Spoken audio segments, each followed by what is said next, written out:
Hola a todos los que nos están viendo hoy, bienvenidos a este interesante seminario para la protección de los ríos de la Patagonia, organizado por la ONG Pueblo Patagonia y que cuenta además con el apoyo del programa Patagonia, Mar y Tierra, que estamos transmitiendo además a través del canal de YouTube de Ladera Sur. El objetivo de este evento es dar a conocer el contexto de las iniciativas asociadas a la protección de los ríos en el mundo y su escenario también en Chile. ¿Cuál es la importancia para los ecosistemas y para la propia sociedad? ¿Qué pasa en el país finalmente con el marco legal, las políticas públicas y las experiencias de divulgación? Para responder estas preguntas y poder comprender un poco más sobre el rol de los ríos y su cuidado, estamos hoy entonces con la presencia de un destacado panel de expositores que nos irán ilustrando un poco sobre lo que sucede a este respecto en nuestro país y tanto en el ámbito en realidad internacional como en nuestro país. Les cuento también que al final de este conversatorio vamos a estar sorteando 3 libros de Pueblo Patagonia, quienes participen a través de las redes sociales de Ladera Sur, así que estén ahí contestando la pregunta que vamos a publicar ahora en nuestras redes sociales y al final vamos a contar quiénes son los ganadores. Damos la bienvenida brevemente a Monty Aguirre, coordinadora del programa internacional de International Rivers, quiero decir, de América Latina, el doctor Brian Reed, subdirector científico del Centro de Investigación de Ecosistemas de la Patagonia, el ex ministro de Medio Ambiente Marcelo Mena y Macarena Soler, directora de Pueblo Patagonia. Vamos a comenzar ahora con Monty Aguirre, como les comentaba, coordinadora del programa International Rivers de América Latina, quien nos contará acerca del contexto internacional de la protección de los ríos. Monty, bienvenida.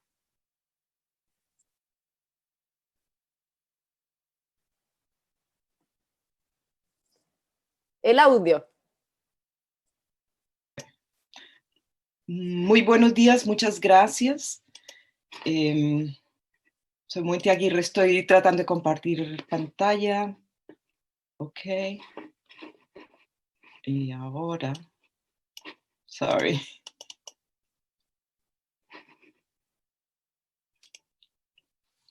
Bueno, muchas gracias, disculpen. Es un poco temprano aquí donde estoy, son las 6 de la mañana, así que me disculpan un poco, pero muchas gracias. Quiero agradecer a Pueblo Patagonia, también a la Ladera Sur, por habernos invitado a International Rivers a participar de este seminario tan interesante, tan importante, y es un honor para mí estar con todas y todos ustedes. De nuevo, mi nombre es Monty Aguirre y hoy quiero conversar con ustedes sobre, nunca hay suficiente tiempo, pero por lo menos dar una pincelada sobre las experiencias e iniciativas globales sobre protección permanente de ríos, que son muy diversas.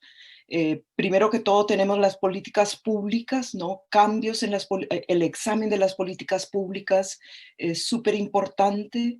Y lo otro, que es algo tal vez un poco más reciente, es lo que está sucediendo a nivel de derechos de los ríos. Digamos, estas son como dos líneas que en algún momento que se cuestionan, ¿sí? Y que realmente, como por lo menos yo lo veo, en poco a poco vamos a ver que tienen que unirse y complementarse. La experiencia tal vez más conocida en términos de leyes de protección de ríos es la experiencia de los Estados Unidos con la Ley de Ríos Salvajes y Paisajísticos. Perdón, voy a cambiar aquí. Esta ley, que tiene ya 51 años, nace realmente de algo similar a lo que estamos viendo hoy en día. Fragmentación de ríos, contaminación de ríos, incendios en ríos, una preocupación también porque digamos, la población de peces disminuye y de otros seres de los ecosistemas acuáticos.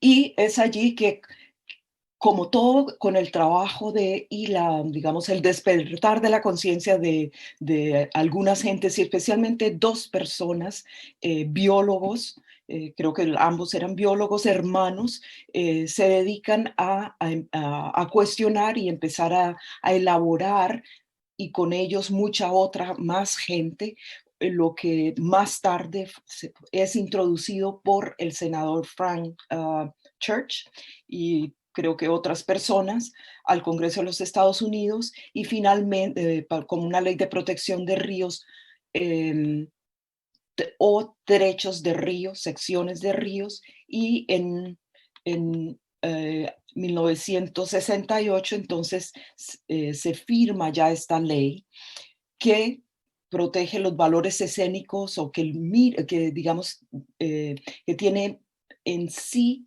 busca, desarrolla criterios, desarrolla valores, y esos valores son los valores escénicos, recreativos, geológicos, pesqueros, de vida silvestre, históricos, culturales y otros valores sobresalientes y notables. Esto es, digamos, la base, y se forma el Sistema Nacional de los Ríos Salvajes y Paisajísticos en Estados Unidos.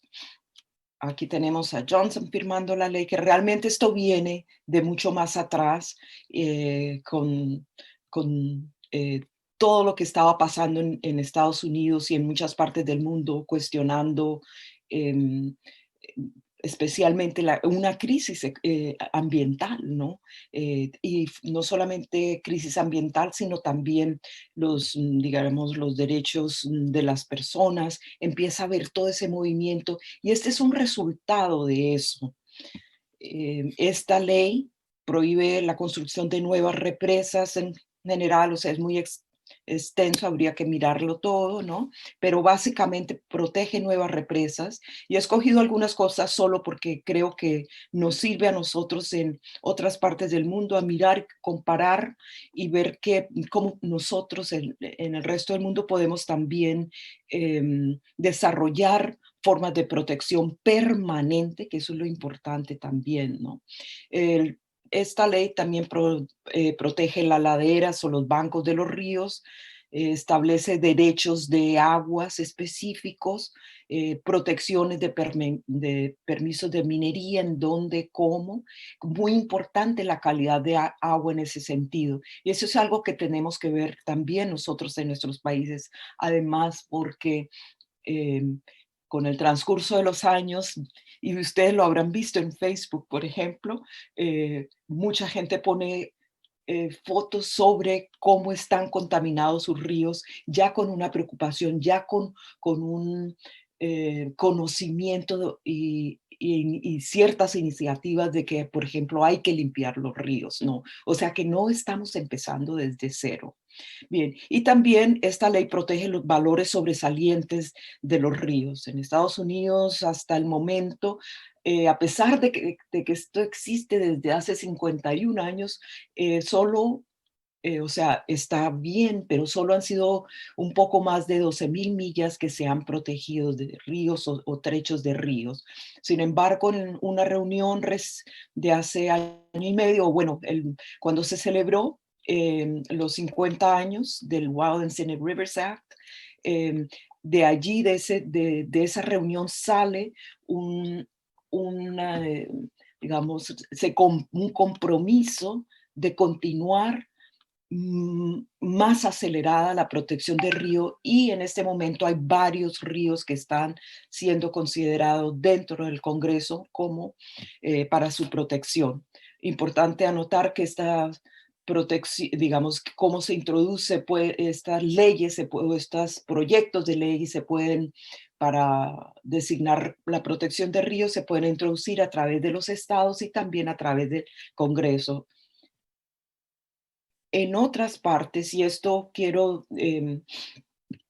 mencionar que GEUTE, Conservación Sur, desde un principio ha jugado un papel muy importante en ayudar a desarrollar la estrategia en base a lo que hemos visto de Estados Unidos y otras, pero de cómo lo haríamos en otras partes del mundo, ¿no?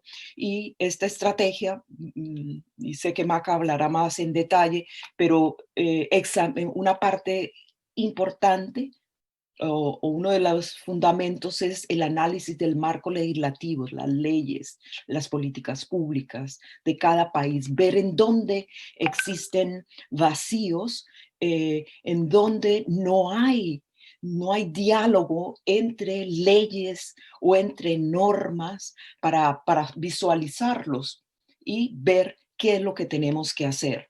También va acompañada la estrategia por estudios técnicos, científicos, y en esto quiero decir que también, no solamente desde la ciencia occidental, digámoslo así, pero también de los conocimientos de los pueblos y especialmente los pueblos indígenas, de los pueblos de pescadores, de los pueblos afro que viven y campesinos, camponeses que viven en la ladera de los ríos y también digamos, de las recreacionistas, de kayakers, de rafters, ¿no? De todo este grupo de personas que conocen los ríos mejor que nadie. Súper importante, no podemos llegar a una ley, no podemos llegar al Congreso sin tener el apoyo o la participación de los movimientos, de las coaliciones que ya por mucho tiempo han estado trabajando hacia la protección de la madre naturaleza, del medio ambiente. Entonces, este es otro fundamento, otro pilar de esta estrategia. Formar espacios de diálogo con tomadores de decisiones, súper importante, pero es diálogo ya con informaciones que vienen del resultado de estos estudios legales, de estos estudios técnicos, de la voz de las comunidades y los movimientos que han protegido los ríos, que han vivido al lado de los ríos por muchísimo tiempo y saben cómo se comportan, etcétera. Y también no haríamos nada si no hacemos cosas como ahora, ¿no? Hablar sobre estos temas, ponerlos en la mesa, desarrollar campañas de comunicación, educación ambiental, muy importante también. Y pensamos que con estas estrategias digamos, si habrá otras cosas más, dependiendo de los países en donde estemos, en donde el resultado pensamos es unas políticas y legislación de protección de ríos fortalecidas para protección permanente de trechos de ríos. Algunos hablan de cuencas, ¿no? Entonces, y de otros cuerpos de agua. Como decía, eh, Ríos Salvajes en Chile ha estado a la vanguardia de desarrollar estas estrategias. Maca hablará más sobre esto. En Perú ha sido muy importante porque en Perú, si ustedes lo ponen en el mapa, Perú tiene la parte, digamos, las vertientes hacia el Pacífico y en la mitad están los Andes y después la vertiente hacia la Amazonía, ¿no? Terminando en Brasil.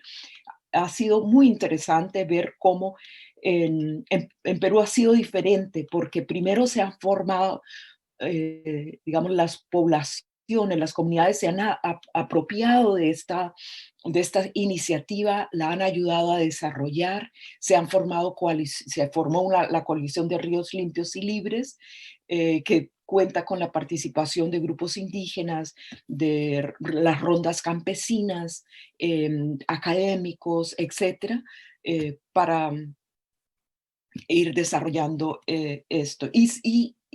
Por ejemplo, los guardianes de los ríos, ellos decidieron llamarse así, y la persona que está a la mano izquierda, Mirta, alguien tiene una mano encima de ella, pero ella en este momento tenemos la buena suerte que con toda la crisis en el Perú, en este momento ella es la presidenta del Congreso.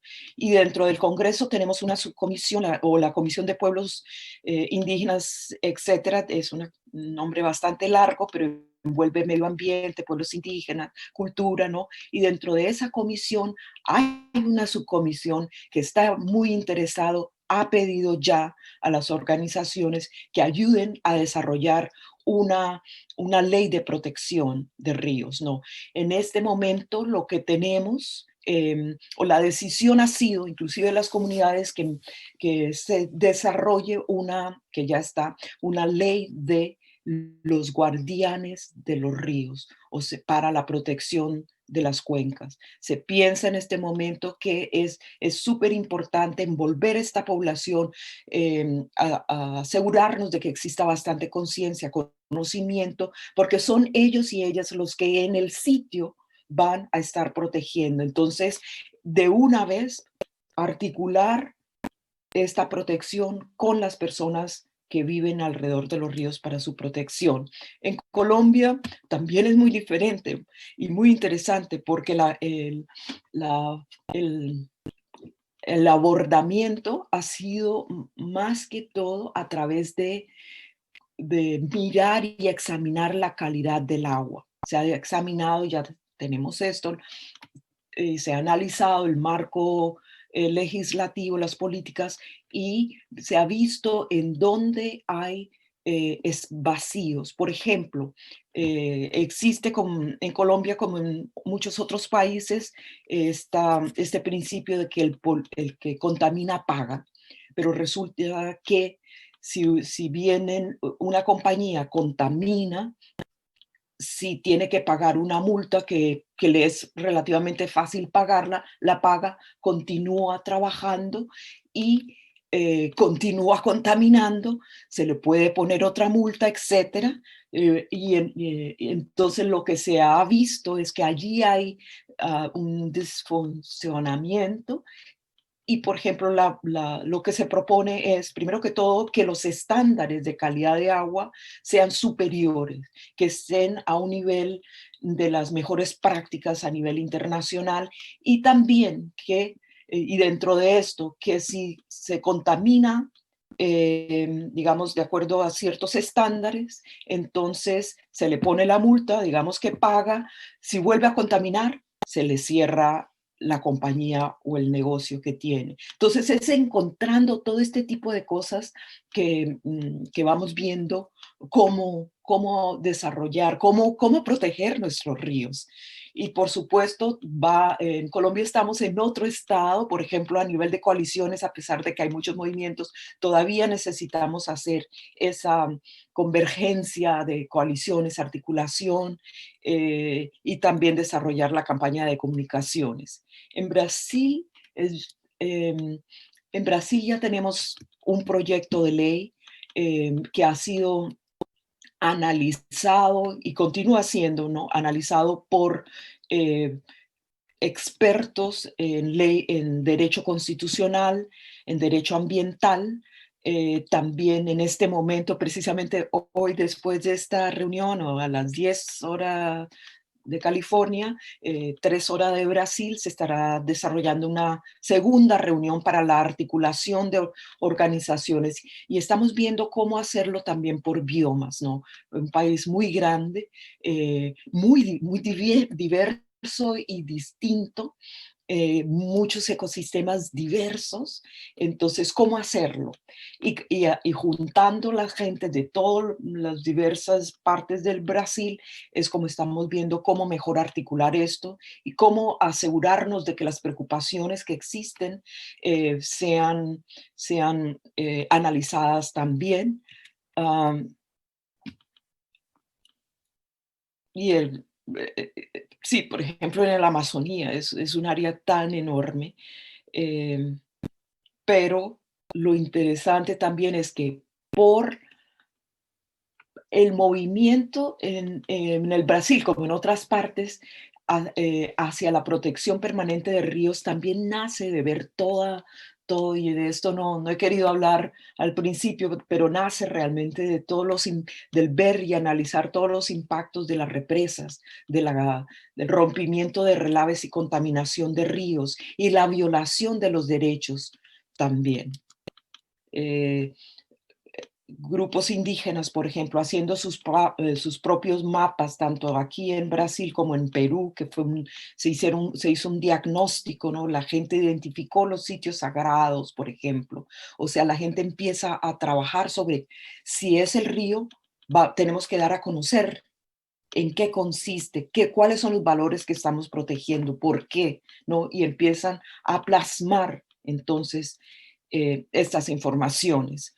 Yéndonos para el sureste de Asia, el río Salween en Myanmar, Burma, y Tailandia es un río transfronterizo Y aquí quiero hacer hincapié en esto porque en algunos países tenemos ríos que solo fluyen dentro de esa conceptualización fronteriza de lo que constituye un país, ¿no? Pero en muchas otras partes, por ejemplo en África muchos linderos de países, fronteras de países, son los ríos. Entonces, ¿cómo vamos a abordar esto?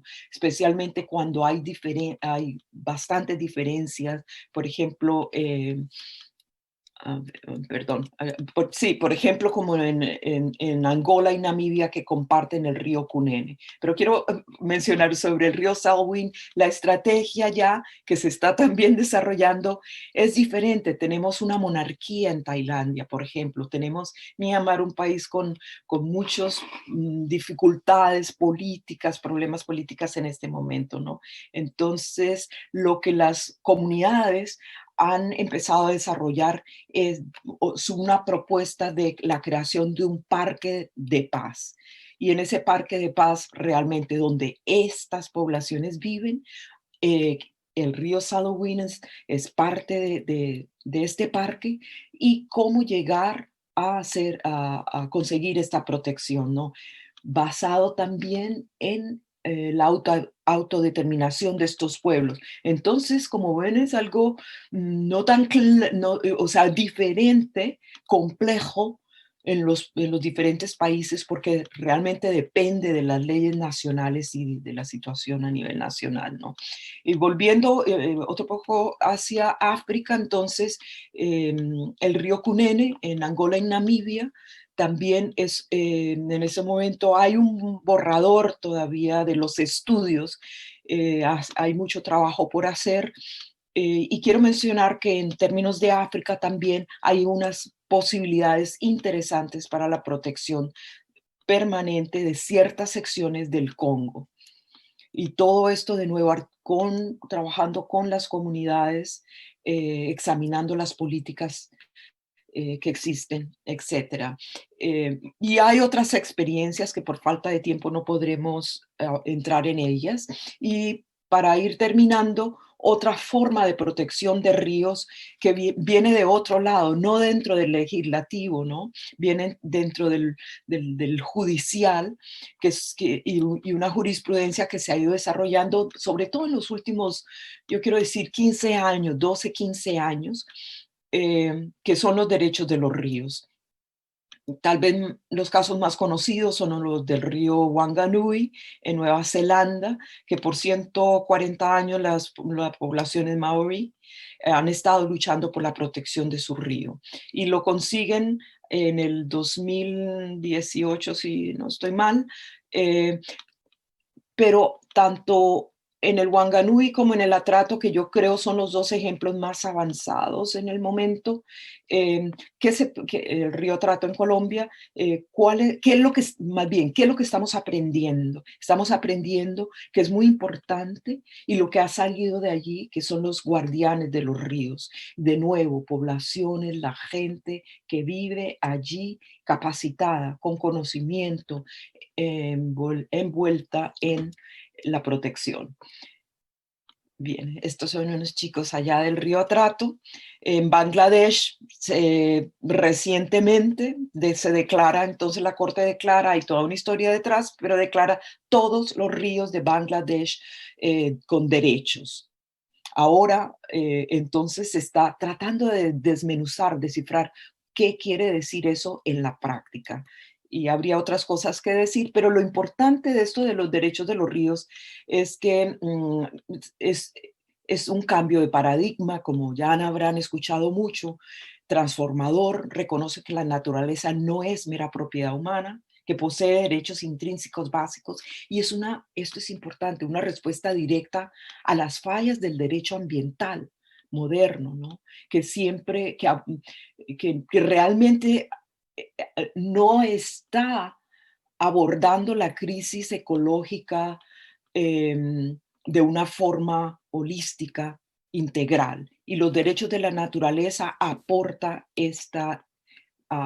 digamos, estos conceptos para protección. Habría mucho más que decir, pero muchas gracias. Hay muchos otros países, solo he mencionado algunos, que están desarrollando casos, ¿no? Porque comienza así. Los derechos de los ríos realmente comienza por instaurar, ¿no?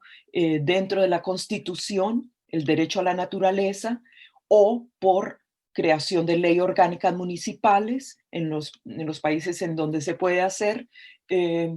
eh, o sino por el desarrollo, la presentación de casos e ir construyendo jurisprudencia de la cual vamos aprendiendo en todas partes. Muchas gracias. Muchas gracias, Monty Aguirre, coordinadora del programa de International Rivers de América Latina, por esa extraordinaria presentación, de verdad, de todo ese mapeo de lo que sucede con los ríos alrededor del mundo, muy, muy clarito, muy interesante.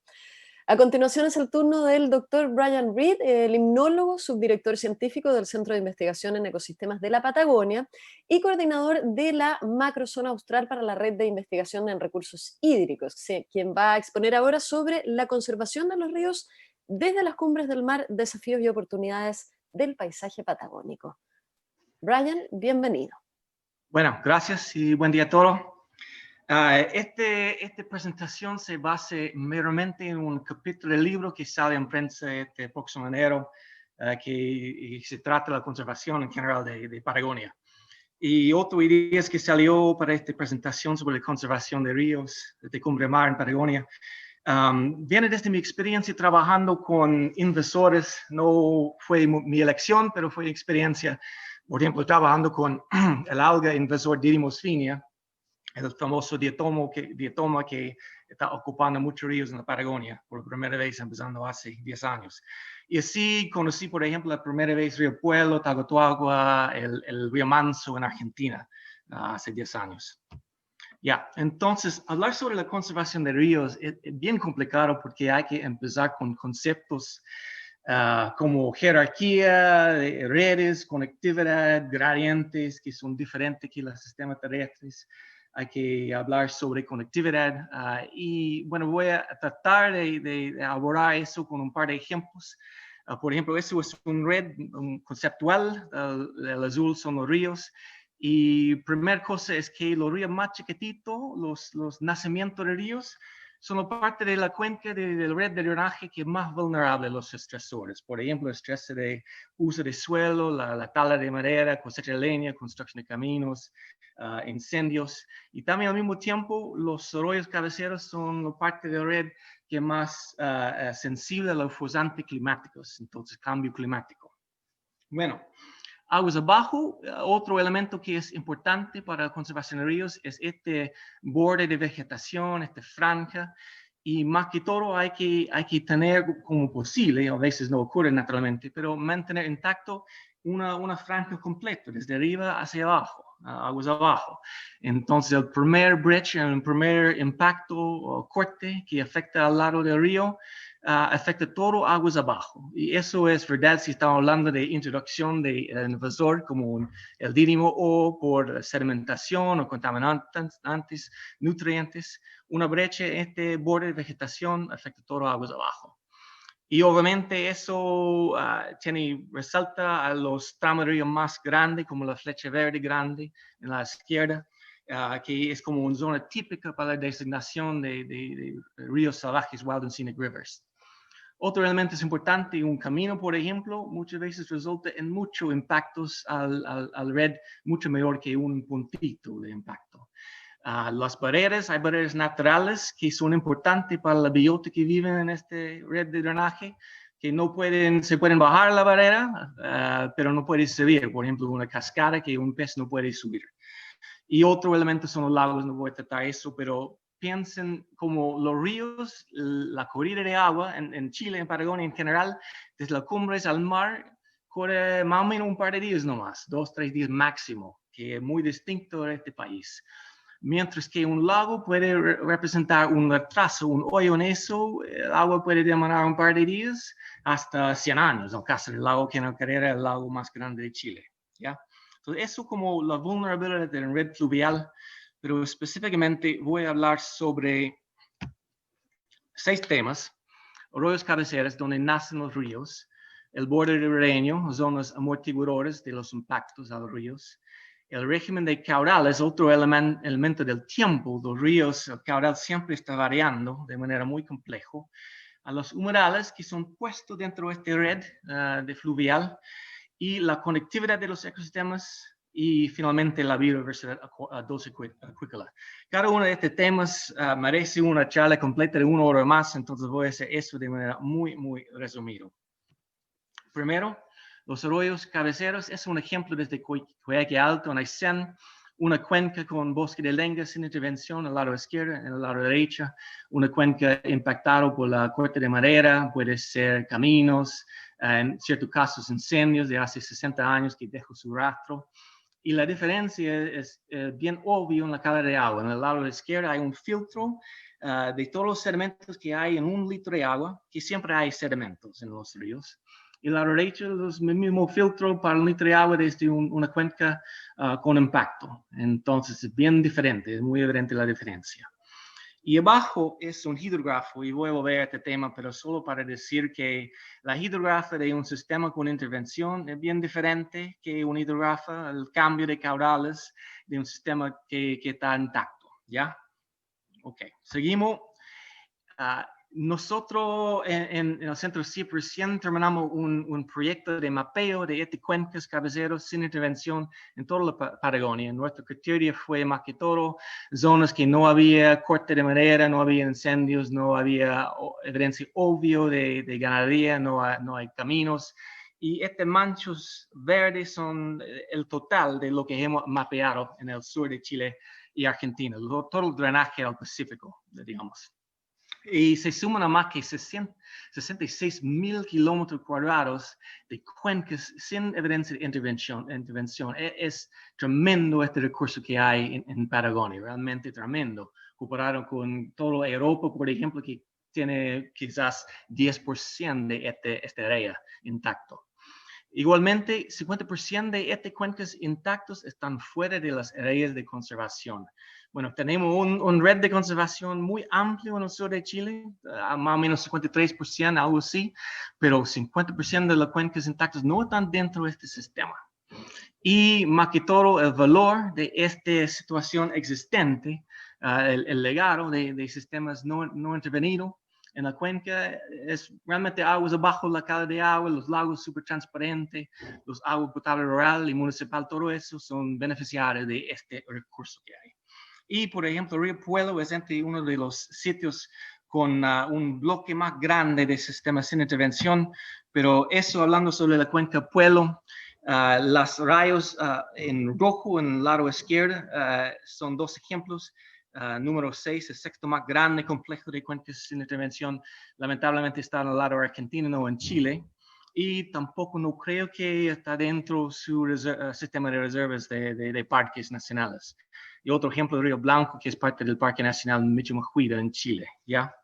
Y en el verde son todas las cuencas sin intervención que hemos mapeado. Entonces, Puelo tiene muy buena cobertura de eso. Realmente una estrella entre todas las cuencas en el sur. El lado derecho, bueno, el lado izquierdo se ve un mapa típico del drenaje, pero es bastante decepcionante ver los ríos así, porque el lado derecho es más como así. El drenaje es muy bien amplio, aunque su cobertura en superficie es poco, son hilos en el paisaje nomás. Su extento es muy amplio. Eso es un modelo realmente, muchos de ellos no son real, pero le da una idea de cómo los ríos donde nacen son los capilarios en el paisaje y son de distribución amplio y son bien conectados a estas cuencas de la altura, y las cuencas que no tienen intervención tienen un gran impacto aguas abajo. Ya. A cambio del segundo tema, el borde ribereño, las zonas amortiguadoras que protegen los ríos, la franja de vegetación, un par de ejemplos sencillos. Por ejemplo, se ve como una zona de gestión de áridos en el río Simpson y se ve obviamente el impacto. Un punto puede afectar todas las aguas abajo, se ve la pluma de sedimentos. Otro ejemplo abajo es el drenaje de agua lluvia en la ciudad de Coyhaique, que son conectados con los caminos que corren el camino que al final llega al río Simpson a otro punto.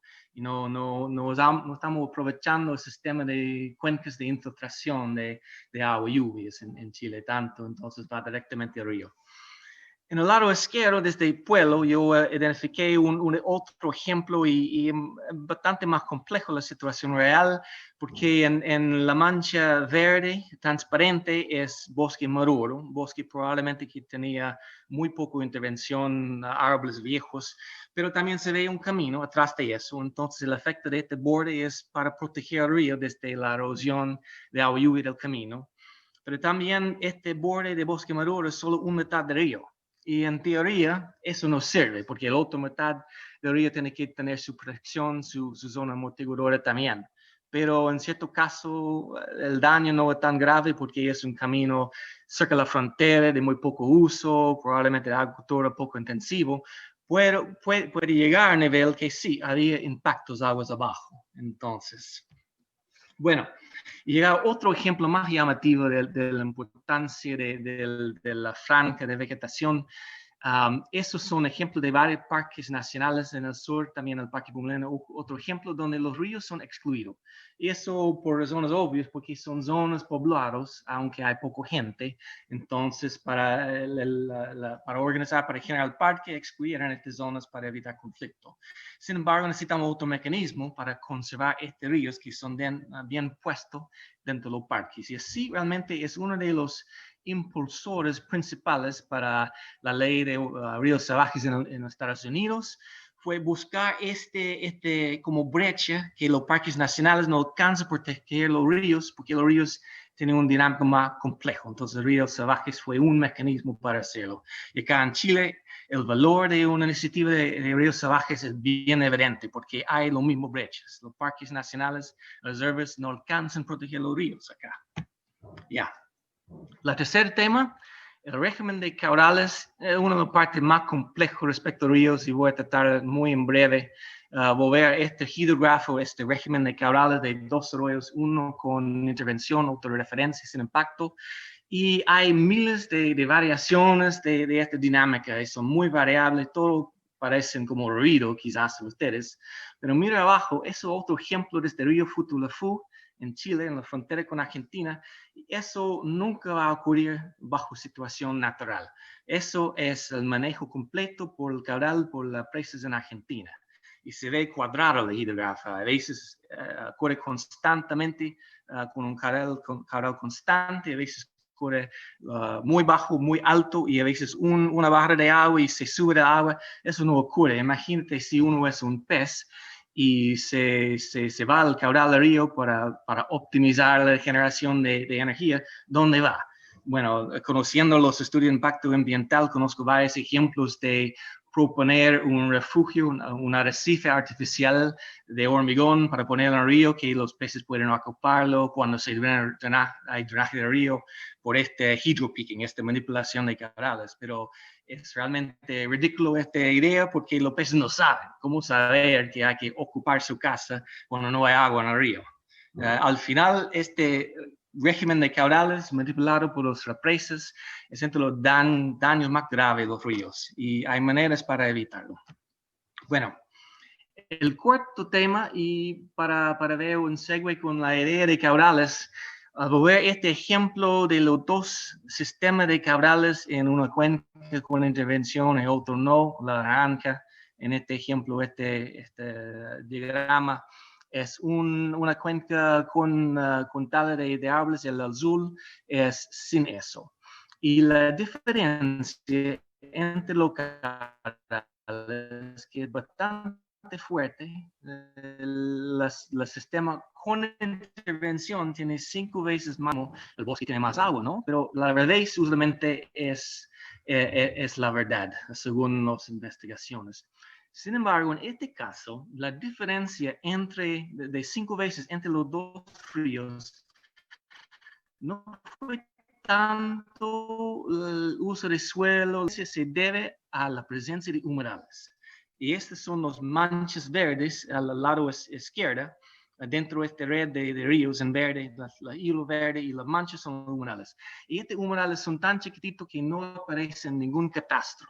No están en el catastro de CONAF, no están en el catastro de humedales del Ministerio de Medio Ambiente, pero su impacto cumulativo es tanto que puede afectar los caudales de esta manera, entre dos cuencas. Y quiero reconocer el trabajo de Marlon Aguilar de una Universidad Austral, que es muy buen estudiante de humedales. Su trabajo es realmente impresionante en este efecto. Entonces, humedales tienen un gran efecto también. Bueno, al final, el sexto tema, respecto a la biodiversidad dulceacuícola, eso es el tema central del libro que mencioné antes.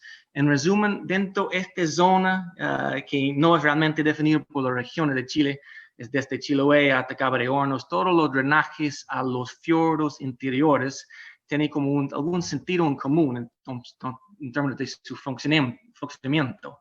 Y por otro lado, en términos de la biodiversidad, cuenta con 20 especies de peces nativos, 95% con categoría de conservación, casi todo, 21 especies de anfibios, 81 con categoría de conservación.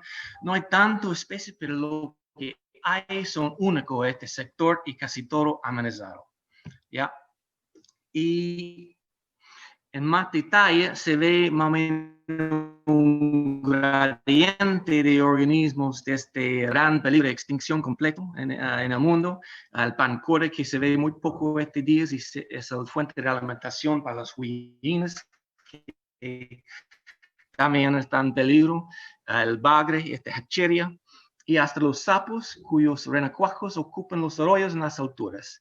Y dentro de todo este gradiente, en Chile en general, hay varios estresores como pérdida de hábitat, invasores, contaminación, estrés hídrica, cosecha.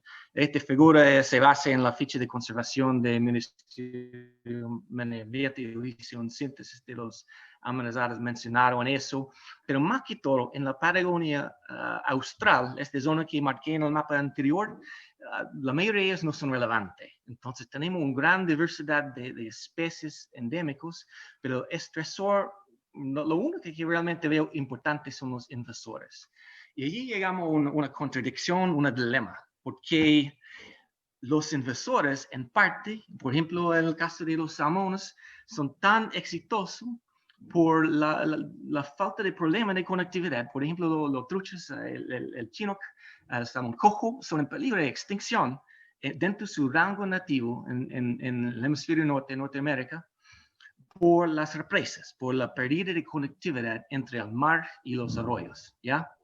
Pero en Chile no tenemos tanto, casi nulo el impacto de las represas, entonces los salmones están proliferando y es una gran ironía que las condiciones que favorecen la biodiversidad en el sur también contribuye al daño más grave a los sistemas acuáticos, que son los invasores, especialmente los salmones. Este ejemplo desde Cuenca de Sen, un mapeo de los gradientes que pueden ser las barreras de migración de salmones, los colores más como rojo, amarillo, naranja, son los altos pendientes que quizás los peces no pueden subir.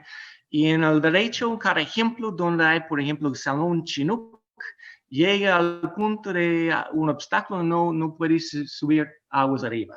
Y el impacto entre los ecosistemas, bueno, los chinook mueren después de desovar y hay una fertilización de las algas y se ve la diferencia.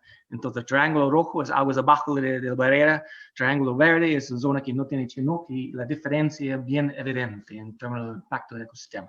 En cada uno de estos ríos hay una barrera natural, en el caso del río Toque, una barrera artificial que es clave en la conservación de hábitat porque el chinook no puede subir. Ya. Bueno. En resumen, estos 6 temas, cada uno tiene su propio mecanismo para perseguir. Cada uno es importante para la conservación. Por ejemplo, Arroyo de Cabecero, contamos con SENASPE, quizás bienes nacionales, estado de conservación y planes de gestión forestal. Si reconocemos el valor de arroyos o cuencas sin intervención, mientras que la Franja Ribereña, yo veo como la ley de ríos salvajes como el eje central en la conservación de ríos grandes, y por otro lado un impulsor de todo lo demás de otro mecanismo. Voy a mencionar esto al final. El tercer régimen de caudales, este concepto de reserva de caudal, yo quiero aclarar que yo no soy experto en todos estos mecanismos legales, pero hay buenos ejemplos en Chile. humedales, la ley de humedales urbanos, también otro mecanismo. Conectividad de ecosistemas fluviales, no hay mecanismo. Estamos pensando en un mapeo de barreras naturales, de migraciones para identificar refugios naturales de la biodiversidad acuática, pero no hay mecanismo, según entiendo yo. Y finalmente, biodiversidad dosicuícola, el servicio de biodiversidad que está en proceso de implantación en Chile. Ya, pero para volver, el río salvaje, yo veo como el eje central de todo este otro mecanismos de conservación de ríos. Y por un lado, como mencionó Monty en su presentación, este diálogo entre los instrumentos, que es clave, hay que tener coordinación entre los varios mecanismos de conservación. Y segundo, y más importante, el proceso de designación de ríos salvajes se necesita el apoyo social. Y es la parte más fácil para vender como la conservación de tramo de río más grande, y después se puede pensar más en toda la cuenca, todo lo otro, vulnerabilidades de los ríos. Y eso yo hablo desde mi experiencia personal. Años fue una línea base para un río en Massachusetts, una zona bien urbanizado, pero un río que sobrevivió a eso. Esta línea base se transformó en el estudio de línea base para una designación de río salvaje. Era un proceso de 20 años, pero valía la pena. Y ese proceso se necesitaba el apoyo de 6 comunidades y 2 regiones, y las personas, interesante, que impulsaron este proceso de designación de ríos salvajes fueron los jefes de planificación, fueron funcionarios públicos. Ellos entendieron el valor de esta designación a nivel nacional. Entonces, eso, con mi experiencia, el proceso de designación de ríos salvajes resulta en el apoyo social para la conservación en general de los ríos. No por decreto desde arriba, pero desde abajo. Ya. Y como otro yo puedo terminar ahora o mencionar una cosa más, que no toda la minería uno no tiene que estar contra toda la minería. El ejemplo de minería de datos, esos son 2 estudios sobre el potencial de generación de hidroelectricidad en el sur de Chile, y son una muy buena fuente de información de otros valores.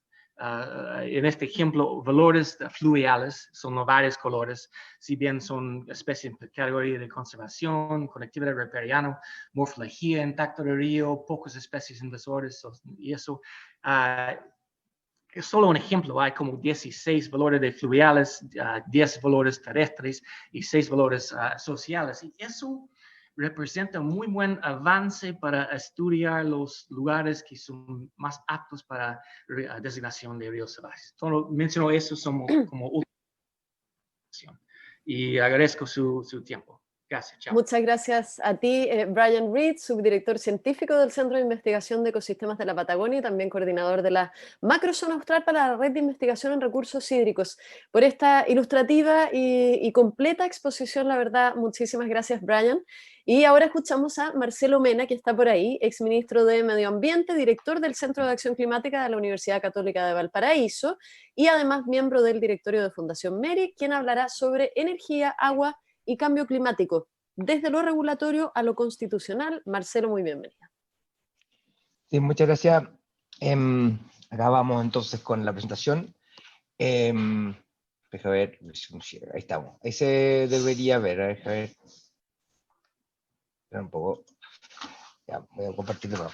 Entonces, lo que quise hacer es hacer una presentación que uniera un poco los temas climáticos, ambientales, al mismo tiempo, y la discusión reciente con el tema energético en Chile, que también es de importancia para la audiencia, desde varias perspectivas. La primera es que el cambio climático es una amenaza existencial al bienestar de las personas, y está claro eso, y en definitiva va a ser las cosas más difíciles. Y evidentemente tengo un set de diapositivas que siempre muestro al comienzo, y casi siempre hay algo nuevo que contar. El octubre pasado fue el más cálido de la historia, y así 10 de los últimos 15 octubres más cálidos de la historia han ocurrido en los últimos 15 años. El aumento del nivel del mar y los impactos que puede causar a la existencia de la gente, las tormentas que son cada vez más intensas, gran parte de las más intensas de la historia registrada han ocurrido en los últimos 5 años. Cómo esto afecta a los patrones de lluvia, que son cada vez más intensas, y en lugares que están menos preparados para esto, al estar cada vez más impermeabilizados. Cómo el cambio climático afecta la acidificación de los océanos, cambia el pH, disuelve caparazones, afecta corales y tiene impactos ecológicos muy profundos. Y cómo también esto puede significar la migración de más de 150 millones de personas al año 2050, sumados los 5 millones de latinoamericanos que van a pasar la pobreza extrema fruto del cambio climático dentro de esta década que queda. Cómo esto ha sido capaz de poder afectar la producción de pesca, acuicultura, en forma muy profunda, como ocurrió en el año 2016, y cómo también afectó la minería, la producción agrícola en el año 2015, 2017 y 2019, donde hubo aludes que afectaron el desierto más árido del mundo. Y efectivamente la sequía, como está mostrando su cara más fea, incluso ahora, este año, con déficit de lluvia muy importante. Y la consecuencia a los incendios forestales, que son en un día capaz de poder emitir lo mismo que emite el país entero, perdón, en un mes lo mismo que emite un país entero un año, como ocurrió el año 2017 con los incendios forestales que quemaron más de 700.000 hectáreas ese año. Y esto se da en un contexto de escasez hídrica, donde gran parte del territorio está con sobreexplotación de recursos hídricos, donde año a año la disponibilidad de agua es menor al año anterior, y donde Chile aparece como una de las regiones de mayor vulnerabilidad frente a la escasez hídrica hoy día, con regiones bajo estrés que van básicamente hasta la 8ª región ya casi, y solamente son pocas las regiones de Chile que no están afectadas a este riesgo, ¿no es cierto?, de escasez hídrica. Ya hemos visto los escenarios que han mostrado que el retroceso de los glaciares ha traído consigo una reducción gigantesca de los valores históricos, y se proyecta que eso va a ser más grande todavía la reducción hacia adelante. Estamos hablando del río Maipo, río Mapocho, con reducciones de flujo histórico en torno a 80-90%, río Aconcagua en torno a un 70%, y esto lleva hacia finales de siglo una reducción del crecimiento económico potencial, fruto de la escasez hídrica, fruto de mayores temperaturas. En el caso de Chile estamos hablando en torno a 1 tantos por ciento a mediados de siglo de pérdida de PIB, hacia a otras regiones más de 10-20% de PIB per cápita perdido hacia finales de siglo. Y esto de estar en temperaturas cada vez más extremas hacen que la frecuencia de la probabilidad de que haya un evento extremo de temperatura sea mucho más grande. Estamos tirando los dados, estos dados, cuando antes tirábamos los dados, dos números representaron un invierno más helado, 2 era normal y 2 era más cálido. Hoy día, básicamente, si tiramos los dados, 1 va a ser extremadamente caluroso, 4 van a ser calurosos y solamente 1 va a ser normal o un poquito helado, y eso se va a extremar hacia el futuro. La escasez hídrica, por lo tanto, es un problema importantísimo del crecimiento económico, como ha determinado el Banco Mundial, que estamos hablando que casi un 10% del PIB puede ser lo que se frena una zona en particular, y como pueden ver ahí en África, donde casi 30% del PIB es agrícola, una reducción de 15%, perdón, de 50% de la producción productiva agrícola puede significar una pérdida de crecimiento económico muy significativa y borrar los avances que se cuestan tanto tener para la superación de la pobreza. Entonces, en este contexto aparecen varios temas que dan de esperanza.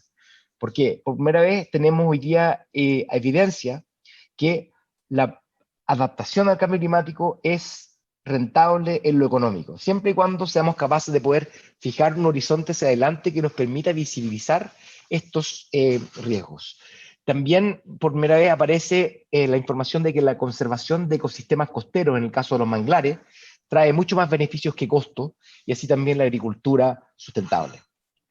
Y por otro lado, aparece por primera vez un estudio por parte de Waldron, de la Universidad de Cambridge, con más de 100 otros investigadores, que muestra que la conservación ecológica, es decir, proteger el 30% del planeta, paradojalmente genera más agricultura, más actividad forestal, más turismo y más pesca.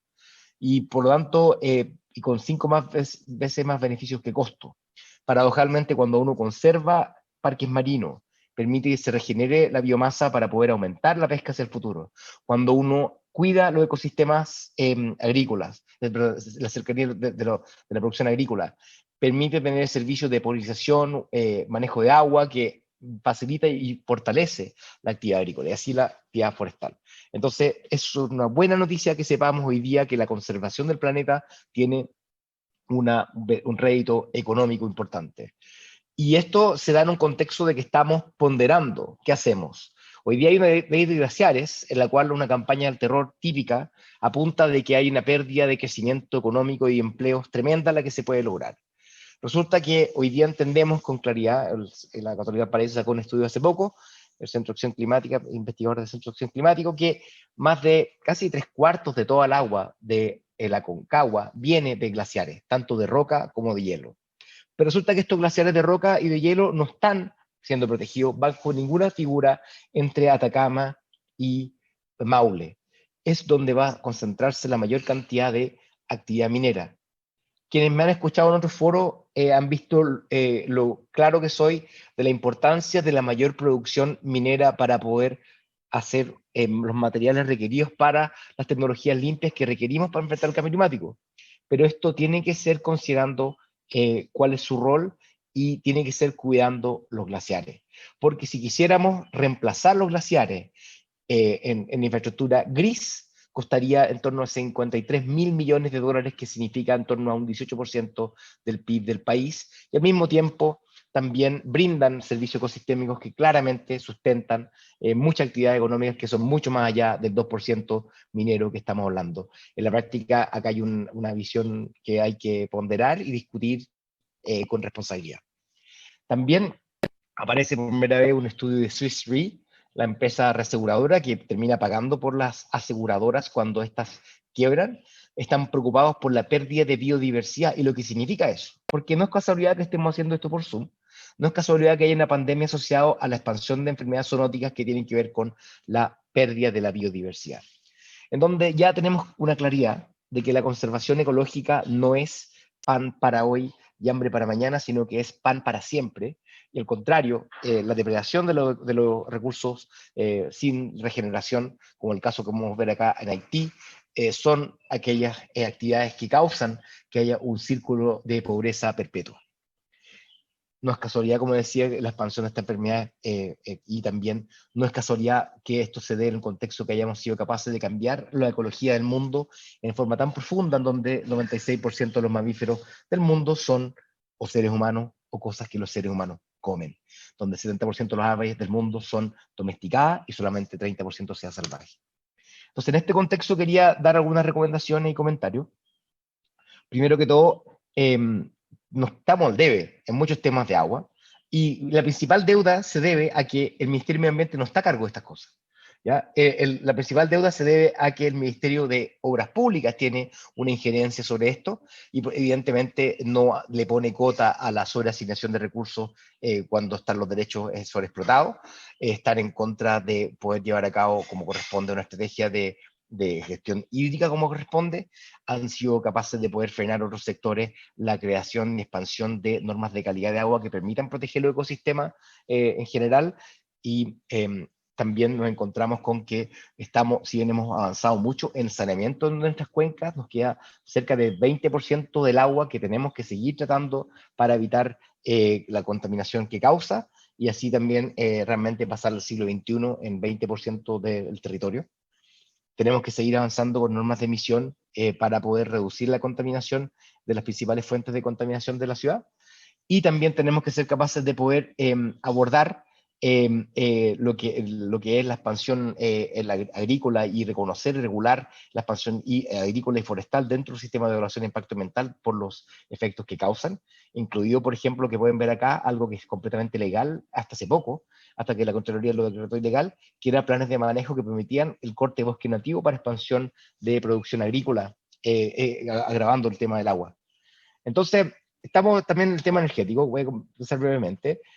Nosotros nacimos y tenemos una política energética que no se dio porque hubo una iluminación por parte de los expertos, acá hubo una política energética que se dio fruto de que hubo una ciudadanía muy activa, que fue capaz de poder cambiar el curso del país, donde se oponían a grandes proyectos hidroeléctricos y termoeléctricos que parecieran ser que era el futuro dictaminado de un binomial energético que se nos impuso.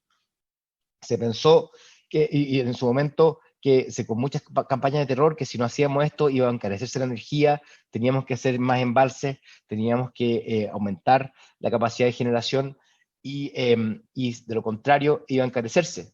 Y empezamos a hacer varios cambios, esos cambios se dieron. El año 2014 hubo un cambio profundo en la política energética, donde le cerramos las puertas al proyecto Hidroaicén.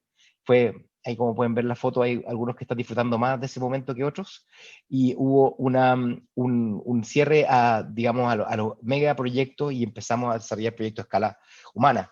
A pesar de eso, siguieron con la campaña del terror, lo que fue una mentira, y empezamos una revolución energética, donde la energía y el medio ambiente trabajan mucho más, donde mayor cantidad de generación eléctrica va no necesariamente en contra del medio ambiente, donde la solución estaba a nuestro alcance, donde las renovables eran el centro de nuestra capacidad. Y esto se dio porque hay gente que fue poco razonable, mucha gente que probablemente está oyendo hoy día, que fue parte de esta revolución. Como decía George Bernard Shaw, la gente razonable se adapta al mundo, la gente poco razonable adapta al mundo a sí mismo. Todo progreso, por lo tanto, depende de la gente poco razonable. Y acá, obviamente, hay que reconocer por ejemplo, a una persona que me inspiró mucho tiempo, que fue Nicolás Aquintremán, a quien pude conocer el año 98 cuando visité lo que era la zona que hoy día está inundada de Ralco, en donde yo me hice una promesa, y a mí y a mi señora actual, de que nunca iba a dejar que un proyecto como Hidroaicén fuera realidad. Así que ahí estábamos listos, si bien no fue mi rol el de rechazo de Hidroaicén, ahí estábamos listos para poder ejercer esa pega en su momento. De hecho, me tatué al entrar al gabinete algo para recordarme todos los días que Hidroaicén no podía pasar. Y por lo mismo, Chile fue capaz de poder cambiar un binomial energético y cerrarle la puerta a 10.000 megas de energía, carbón e hídrica, y así también cumplir en cierta forma nuestras metas climáticas, al cerrar la puerta a Castilla, a Punta Alcalde, a energía minera, a Los Robles, a Santa María II, y una larga lista de proyectos termoeléctricos junto con Barrancones, Farellones y Cruz Grande. En términos finales, necesitamos una nueva constitución centrada en los objetivos de desarrollo sustentable, y pronto, el lunes próximo, lanzamos lo que es el decálogo del constituyente verde, en un proceso que se llama Recicla la Política. Hay que empezar a primar el derecho de acceso humano, también de recuperación de ecosistemas, como parte de lo que tiene que estar en nuestra Constitución. Tenemos que tener un diálogo con respecto al uso del agua, porque no estamos conversando sobre lo mismo. Tenemos que empezar a abordar el tema sanitario para poder ampliar la cobertura de alcantarillado y tratamiento de agua en las zonas que están y financiado a través de una ley de equidad tarifaria sanitaria. Y finalmente tenemos que empezar a dotar al Ministerio de Medio Ambiente de la capacidad técnica para poder realmente hacerse cargo de la calidad y la cantidad del agua, porque evidentemente el escenario actual de administrar pobreza no es uno que nos permite avanzar. Finalmente, hoy día estamos en la decisión de ver qué futuro elegimos: aquel que nos trae bienestar y resiliencia, el que nos trae empleo y descontaminación, o aquel que ya conocemos su destino. Así que tenemos que elegir el camino. Yo por lo menos tengo claro el cual hay que seguir. Muchas gracias. Muchas gracias a ti, Marcelo, por esta excelente presentación. Escuchábamos a Marcelo Mena, director del Centro de Acción Climática de la Universidad Católica de Valparaíso. Y a continuación nos quedamos con la presentación de Macarena Soler, abogada por la Ley de Ríos Salvajes y Ley de Filantropía Ambiental, fundadora además de Yeute Conservación Sur y directora ni más ni menos que de Pueblo Patagonia. Para adentrarnos en la ley Ríos Salvajes, una oportunidad para avanzar en la defensa de los ríos en Chile. Maca, muy bienvenida a este espacio. Ya, muchas gracias por la oportunidad de mostrar este trabajo, y denme un momento porque estoy ahí. ¿Se ve bien? ¿Alcanzan a ver que compartí mi pantalla? Hola, ¿qué pasó? ¿No vemos todavía la pantalla, Maca? ¿No la ves? ¿Pero me escuchas? Sí, perfectamente. Ah, entonces... Y no ves la pantalla, definitivamente. A ver, Claro, porque aquí funciona. a ver, dame un segundo, por favor. De todas maneras. Por mientras le podemos recordar, ahí sí se ve, Maca. Ahí. Ya, Sí, estupendo. ahí estamos. Muchas gracias. Ya. Gracias por la paciencia y bueno, muchas gracias por la oportunidad de mostrar este trabajo que hemos estado haciendo los últimos años y que ha tenido el soporte de varias organizaciones, International Rivers, Monty Aguirre, que ya expuso, ha sido probablemente la persona que más ha impulsado este proyecto, a Ecosistemas y Terram, que han sido organizaciones que también nos han ayudado a trabajar en esta mirada propositiva. Bueno, y que viene también de la experiencia que hemos tenido estos años en la defensa de distintos ríos, especialmente el río Báquer, el Pascua, el río, ¿cómo se llama? El río Puelo, mi queridísimo río Puelo, la defensa del río Maipo, y ahora también, desgraciadamente, el reinicio de la adecuación ambiental en el río San Pedro del proyecto de los Mates. Así que estamos de represa en el río San Pedro. Y bueno, esta propuesta de ley es un proyecto que todavía no tiene una existencia, está a nivel de idea, es una mirada de protección de ríos. No es una mirada, nace en un contexto donde no tenemos un código de aguas que aborde los ríos íntegramente. El código lo que hace es distribuir o asignar el uso de los caudales de agua. Por lo tanto, esta norma, este proyecto de ley que les voy a presentar, no es el óptimo, tampoco. El óptimo sería un manejo integrado de cuencas, una mirada total de las cuencas de los ríos, pero es muy difícil llegar hasta allá por nuestra estructura constitucional, que ahora estamos en proceso de reformar, y es muy difícil también por la realidad hoy día de cómo está asignado el uso del agua a lo largo de nuestro territorio. Entonces nosotros tuvimos esta idea de presentar un proyecto o armar un proyecto que fuera más acotado, pero que nos permitiera ir avanzando hacia la protección de los ríos desde una mirada muchas veces, o tal vez, no muchas veces, principalmente ciudadana, pero que esperamos cuente con el apoyo de la autoridad. Bueno.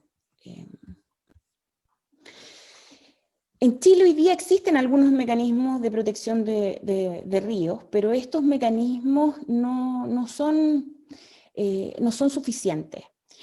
Tenemos el mecanismo de la reserva de caudales, voy a hablar de los principales. Hay otros que son aún más acotados que esto, como la declaración de sitio de interés científico minero, o a lo que aludía Brian de esta posibilidad de proteger los bosques a 100 metros del caudal de un río que existe para la zona de Aysén, que son medidas de protección más acotadas que las que yo les voy a presentar.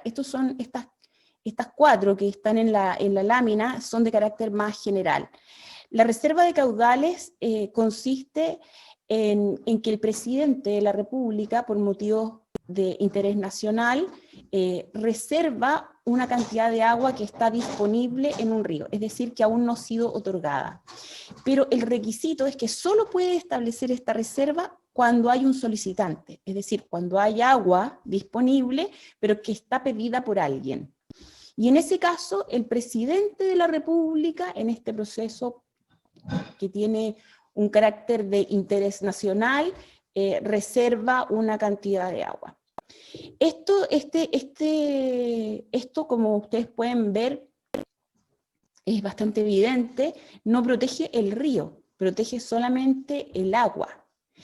Pero tiene un impacto en términos de que desde que está en relación a una determinada solicitud, establece que ese caudal entre un determinado punto de captación y un punto de restitución va a estar protegido.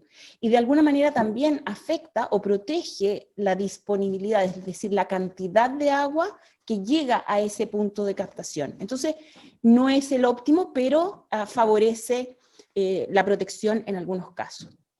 ustedes pueden ver que se ha otorgado en 7 ríos prácticamente, que están enumerados en la lámina: el río Cochamó, Váquer, el Peruel, Murta, el río del Oro, el río Pascua y el río Figueroa. Si se fijan, son ríos al sur, bastante al sur de nuestro país. Y esto tiene que ver con lo que les decía antes, de que se trata de aguas disponibles, y hasta el Maule lo que tenemos son cuencas sobreotorgadas. Entonces, prácticamente en la zona norte del país, o el agua está o 100% otorgada o sobreotorgada.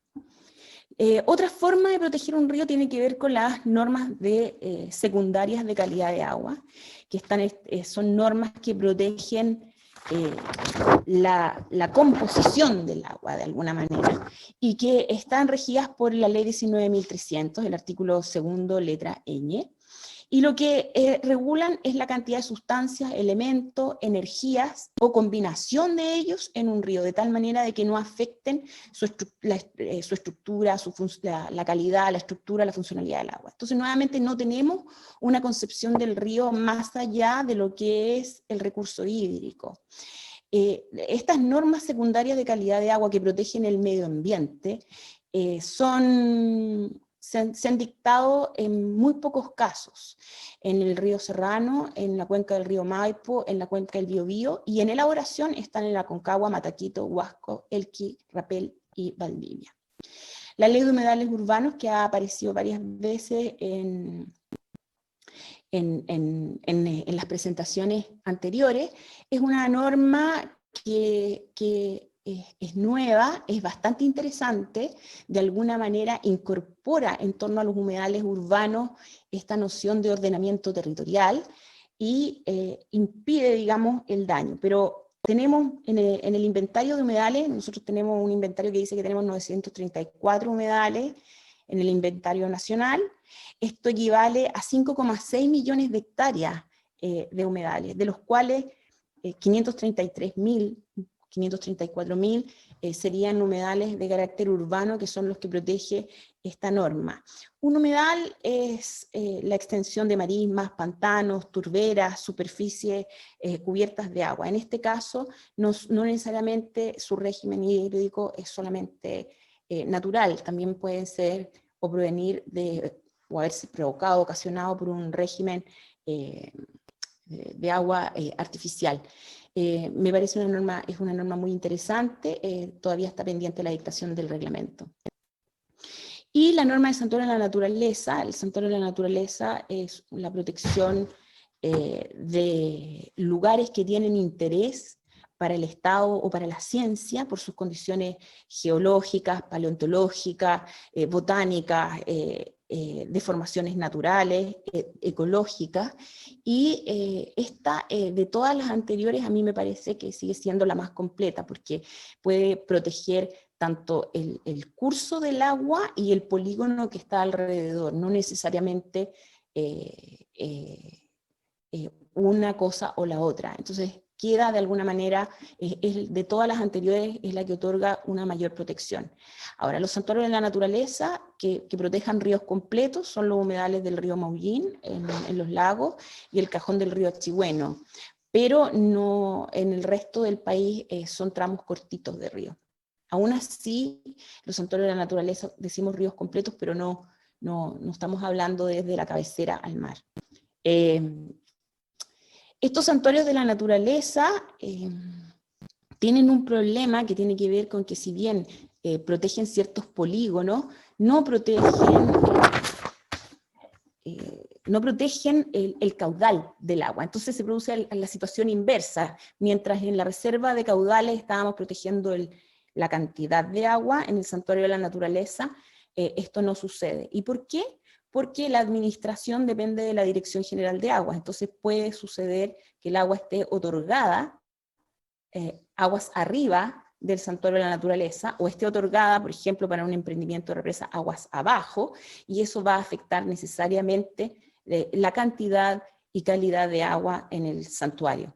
Así que, si bien es la más completa que existe hasta ahora, tampoco es suficiente. Bueno, esta lámina refleja un poco lo que les estaba diciendo antes, de que si bien en algunos casos, como en la reserva caudal, protegemos el caudal, en otros casos protegemos el polígono sin proteger necesariamente el caudal. O sea, no tenemos ninguna figura que logre integrar lo que es un río. Por otro lado, ninguna de estas figuras contempla, por ejemplo, la posibilidad de un manejo de uso múltiple, que sería sumamente interesante, porque el agua tiene la capacidad de generar transporte, turismo, usos en la corriente, agricultura, etcétera, que no necesariamente dañan el río, sino que pueden ser manejadas. Entonces, una figura de protección debiera poder contemplar los usos tradicionales, espirituales, etcétera. Eso hoy día no existe. Tampoco tenemos una figura de protección de ríos que prohíba ciertas actividades en los ríos, es decir, que las prohíba de manera absoluta. Hoy día lo que hay es que un área protegida es un área expuesta a que se presente un proyecto y se le hagan mayores exigencias, pero no existe una prohibición absoluta de desarrollar determinadas actividades en torno a los ríos. Por lo tanto, sí debiéramos, cuando consideramos que un ecosistema es de alto valor ambiental, cultural o espiritual, etcétera, tener la posibilidad de que quede excluido de ciertas actividades que pudieran poner en peligro esos valores que buscamos proteger. Por otro lado, tenemos que ninguna de las figuras de protección está pensada para la posibilidad de restaurar un río. No necesariamente queremos proteger ríos prístinos, sino que también podemos considerar la posibilidad de la necesidad cada vez más urgente de hacer restauración ecológica de ríos que tienen funciones o valores de los que ya he mencionado. Una figura que a mí me parece emblemática en el año 2020 es lo que pasó con la ranita del Loa. La ranita del Loa, que encontraron 59 ranitas, y como ya el medio ambiente, su ecosistema, su hábitat está tan deteriorado, hubo que retirarlas del Loa y llevarlas al Zoológico Nacional para lograr salvarlas de la extinción. Entonces esto no tiene ninguna lógica, debiéramos poder generar mecanismos de restauración de estos sectores.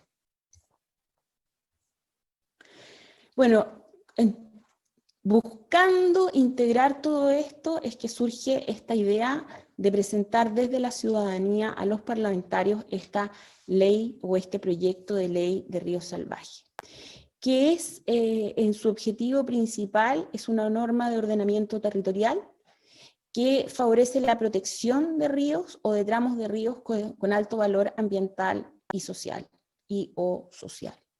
Sus objetivos específicos es la posibilidad, por ejemplo, de que un particular ceda sus derechos de aprovechamiento de agua a la conservación de manera temporal o definitiva con beneficios en torno al no pago de patentes. Alguien me puede decir, bueno, que esto favorece la simulación o la reserva de caudal, y podría tener razón. Por eso es que en el proyecto estamos proponiendo que sea al menos por un mínimo de 20 años.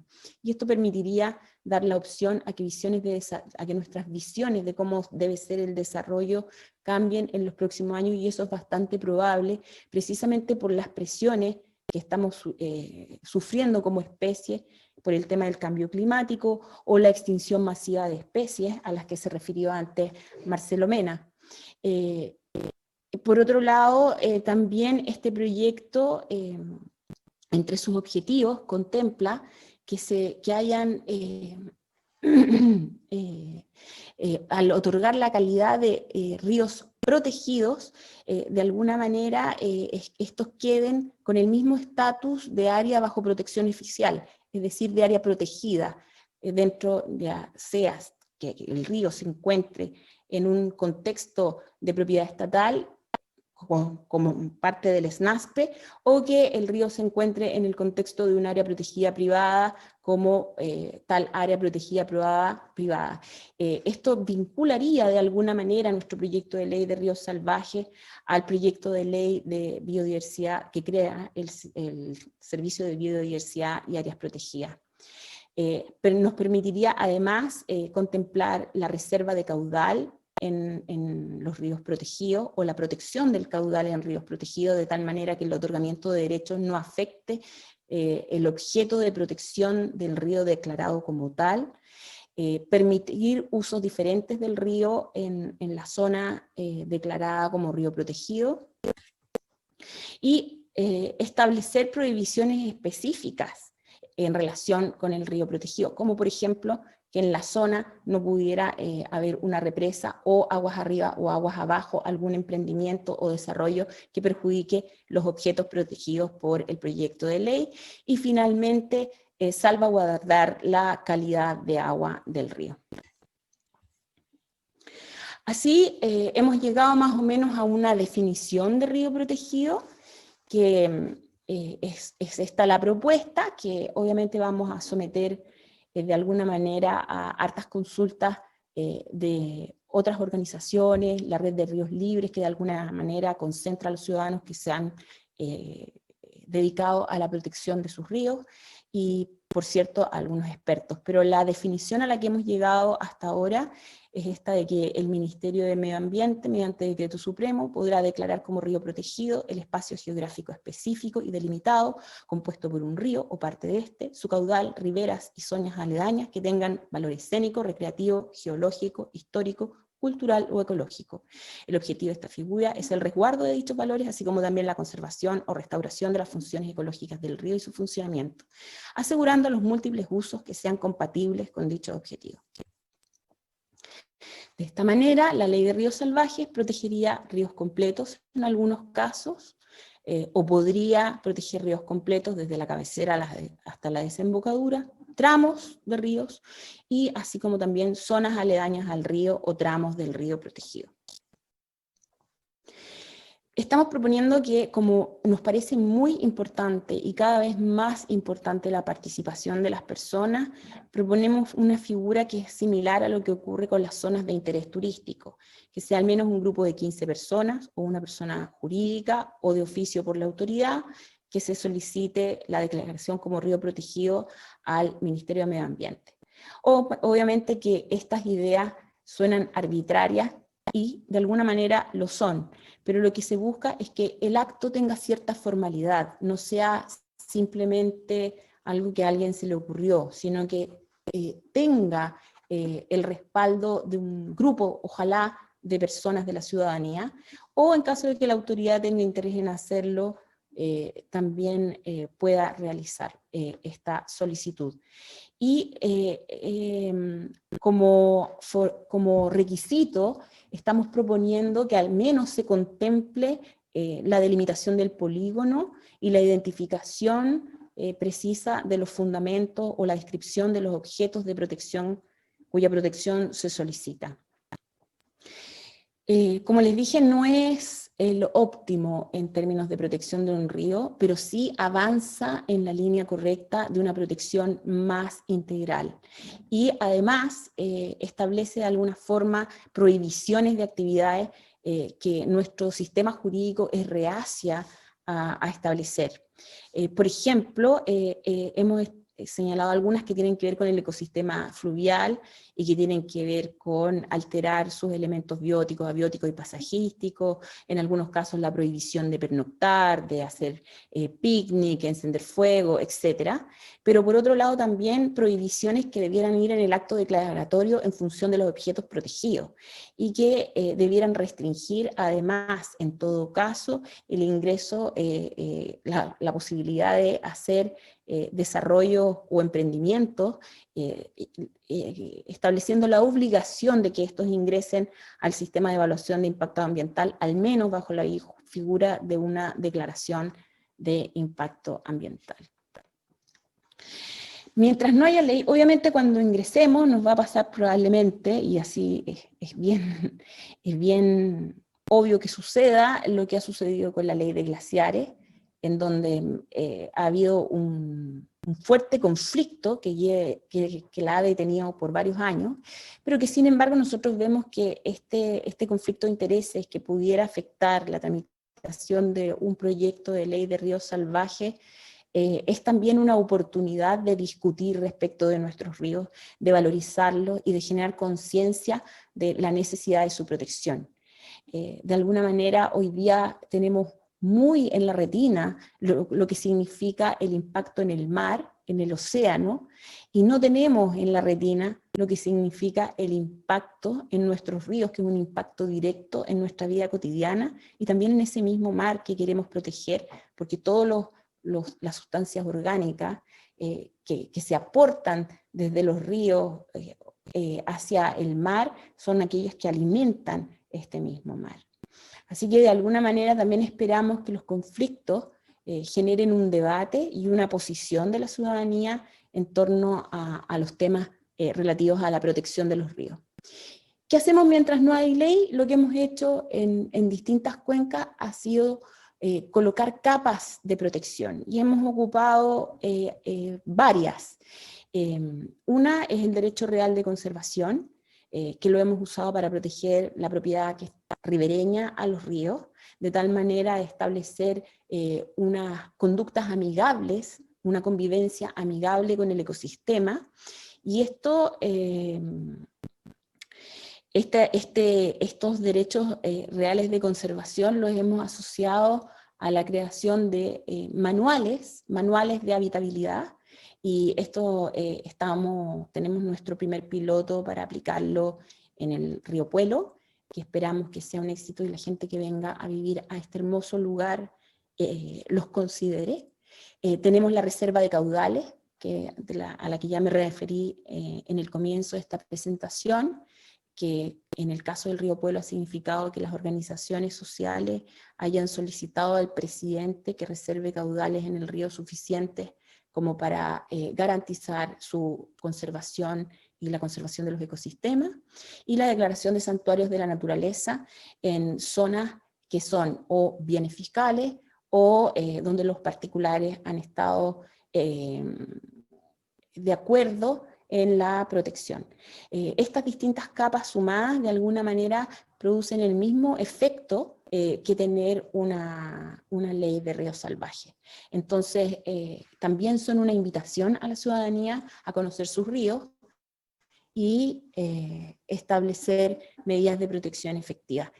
No impiden el desarrollo minero y no impiden el desarrollo de represas. Sin embargo, hay otros impactos como la extracción de áridos, como la subdivisión de la propiedad raíz, sin mayor control, sin mayores consideraciones ambientales, que sí pueden ser prevenidas y pueden ser de alguna manera abordadas por estas figuras de conservación. Hay casos de protección exitosos de ríos en el mundo. Monty habló de ellos en extensión, en Canadá, en Estados Unidos. Nosotros aquí pusimos en la presentación una línea puntuada para Chile, en el sentido de decir, nosotros vamos hacia allá, seguro que sí, en Nueva Zelanda, en Australia. Es decir, no es algo que no esté discutiéndose, no es algo que no esté encima de la mesa, y es algo a lo que tenemos que tender, por cierto. Y bueno, decirles también que yo creo que la nueva Constitución abre oportunidades en torno a la protección de nuestros ríos, porque debiera establecer la necesidad de asignar el agua de acuerdo a una priorización que sea distinta de los meros usos económicos, sino que considere el uso, el derecho humano al agua, y también considere de alguna manera la conservación, la preservación ecológica, que incorpore el desarrollo sostenible, que incorpore la participación ciudadana y especialmente la participación de las comunidades locales en la toma de decisiones ambientales. Así que bueno, muchas gracias. No sé muchas gracias a ti. Escuchamos a Macarena Soler. Muchas gracias, Maca. Le quería pedir a todos los expositores si pueden por favor ahora prender su cámara y su micrófono para despedirnos. Faltaría Monty ahí. No sé si estás por ahí, Monty. Ahí está. Bueno, fantástico. Gracias a todos. Queremos agradecer a los 4 expositores que hoy entonces compartieron su experiencia, su trabajo con nosotros en esta conversación donde el foco principal fueron los ríos y su protección, un tema tan atingente además, ¿cierto? En nuestros días donde la naturaleza está sufriendo cada vez más los embates del desarrollo. Agradecemos también a Pueblo Patagonia por la organización, a Patagonia Mar y Tierra por hacer posible la realización de este seminario y a la Fundación Gyeute Conservación Sur, a International Rivers y CIEP por el apoyo. Muchísimas gracias también a todos los que participaron en el chat. Entre todos ellos sorteamos 3 libros de Pueblo Patagonia, como les comentaba al principio. Les voy a leer en este momento los ganadores, que los tengo por aquí. Son 3 ganadores, como comentábamos, es Verónica Venegas, Bastián Oñate y Juan Ruiz. Felicitaciones entonces a ustedes 3, se ganan el libro Pueblo Patagonia. Y quedan todos invitados, aplausos, eso Monte, aplauso para los ganadores. Quedan todos invitados a visitar www.pueblopatagonia.cl para más información y también a seguir a Pueblo Patagonia en sus redes sociales, son @pueblopatagonia, así tal cual. Y les recuerdo también que este seminario quedará alojado en el canal de YouTube de Ladera Sur, así que ahí lo pueden ver cuantas veces quieran, compartirlo, etcétera, lo que quieran hacer con este tremendo material. Muchísimas gracias entonces a los 4, que estén muy bien y gracias a todas las personas que participaron con nosotros. Hasta pronto. Gracias a todos. Gracias, muchas gracias. Gracias.